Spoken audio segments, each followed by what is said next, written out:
দিলীপ ঘোষের মতোই কেন্দ্র বদল আলুওয়ালিয়ার। সুরেন্দর সিং আলুওয়ালিয়াকে আসানসোল লোকসভা কেন্দ্রের প্রার্থী করল বিজেপি। গত লোকসভা নির্বাচনের বর্ধমান দুর্গাপুর কেন্দ্র থেকে দাঁড়িয়ে জিতেছিলেন সুরেন্দর। এবার তিনি আসানসোলের বিজেপি প্রার্থী। দিলীপ ঘোষের মতোই কেন্দ্র বদল আলুওয়ালিয়ার। সুরেন্দর সিং আলুওয়ালিয়াকে আসানসোল লোকসভা কেন্দ্রের প্রার্থী করল বিজেপি। গত লোকসভা নির্বাচনে বর্ধমান দুর্গাপুর কেন্দ্র থেকে দাঁড়িয়ে জিতেছিলেন সুরেন্দর। এবার তিনি আসানসোলের বিজেপি প্রার্থী। দিলীপ ঘোষের মতোই কেন্দ্র বদল আলুওয়ালিয়ার। সুরেন্দর সিং আলুওয়ালিয়াকে আসানসোল লোকসভা কেন্দ্রের প্রার্থী করল বিজেপি।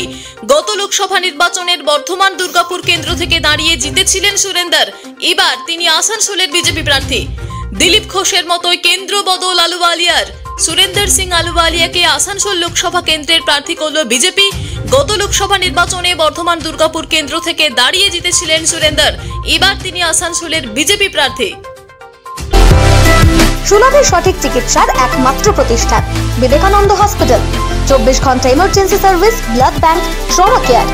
আপনাদের সেবায় আমরা তৎপর।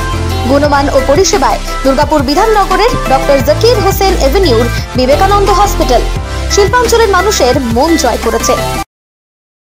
সবার আগে খবরের আপডেট পাওয়ার জন্য সাবস্ক্রাইব করুন আমাদের ইউটিউব চ্যানেল এবং ক্লিক করুন বেল নোটিফিকেশন আইকনে।